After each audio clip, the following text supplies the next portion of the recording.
I would like to say good evening to Tom Friedman and good evening to Uri Dromi, sitting next to me. Thank you very much both for joining me in this beautiful event. And for me, it's a very exciting moment to have the opportunity to interview Tom Friedman. I would like to ask you your opinion and your point of view about independent media, and what is the place that you think it has in this era of social media, Facebook, Twitter, and is it going to replace the traditional media platforms that we're used to take our news from? Well, first of all, Lucy, I'm so glad to be with you and my old friend Uri, and now my new friend you, and to be able to support this great project that I know Kobe has supported so much himself. So first of all, the honor is all mine to be here. You know, the thing about the internet, and this goes back to a book I wrote in 2005, The World is Flat, is that it's actually everything and its opposite. It can be incredibly diversifying and pluralizing and incredibly homogenizing. It can be incredibly democratizing and incredibly authoritarian. You know, it's all about what values you bring to it. And the beauty to me of something like DemocraTV is that you know, people who share a certain set of values about decency, mutual respect, the importance of democratic values and pluralism, rather than begging, can we please get 30 seconds on, you know, traditional television, can now go out and start their own. And if you're good, you can develop a following. And if you're really good, you can develop a really big following. And I think that's one of the great beauties of this moment, that it really has unlocked so much human potential. That's the upside. The downside is someone can start a similar channel focused on people who hate pluralism, who try to divide and disinform people. And so there's a constant struggle between the two. We shouldn't romanticize it. We shouldn't diminish it. It's really about the values you bring to it. If politicians are very calculating, and if they think, if I talk to Lucy and people trust Lucy, there's so much more value in that for me than going to, you know, IBA station X, you know, and getting mass volume, because you can get mass, but if people don't trust it, then what good is it, you know? And so building your credibility that way, that you go deep, you're serious, that DemocraTV is a place for serious discussion, you know, where you can go deep and you start to build that reputation.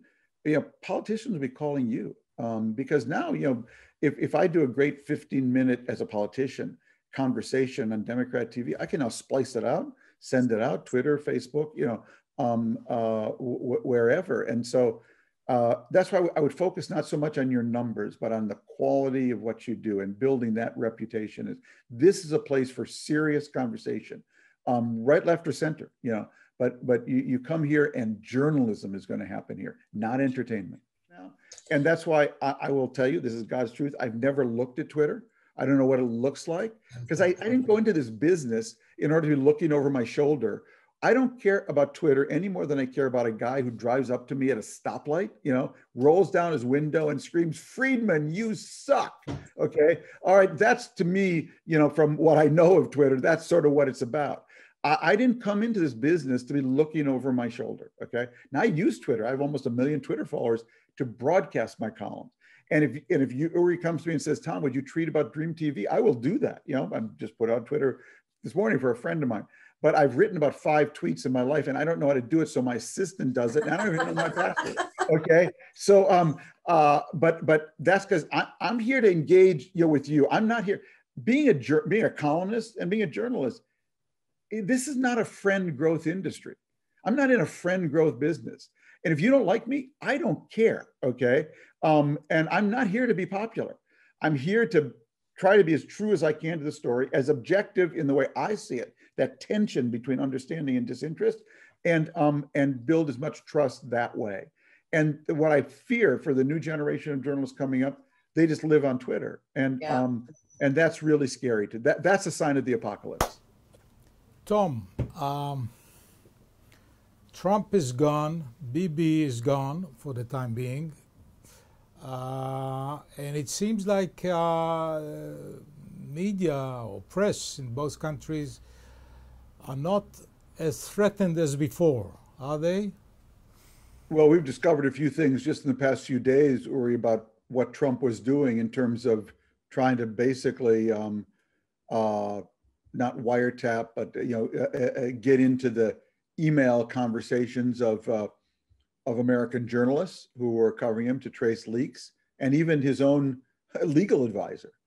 So, look, in terms of America, I can't speak for Israel, but I believe America today is resting on a false bottom. It feels very calm here. We have a soothing new President Biden. He's a normal person, a decent person, trying to do the right thing. But the other party, the Republican Party, is in the grip of a cult. It's in the grip of a big lie that the last election was a fraud. And that would be bad enough. But it's actually now pursuing that big lie, trying to get voting rights legislation in place that would actually curb the ability of Black voters, minority voters, and pro-Democrat voters in general to vote in the coming midterm election in 2022 and 2024. Now, one of the things I want to ask Republicans today, I just have one question. What the hell do you think is going to happen if you win? What if these laws are invoked? What if, in fact, we have an election and Democrats win and you use these subterfuges that you've enacted into law to steal the election from them? What do you think is going to happen? I'll tell you what's going to happen. We're going to have a civil war. People will go into the streets.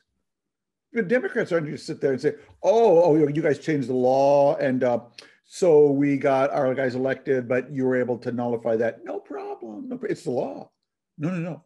People will go into the streets.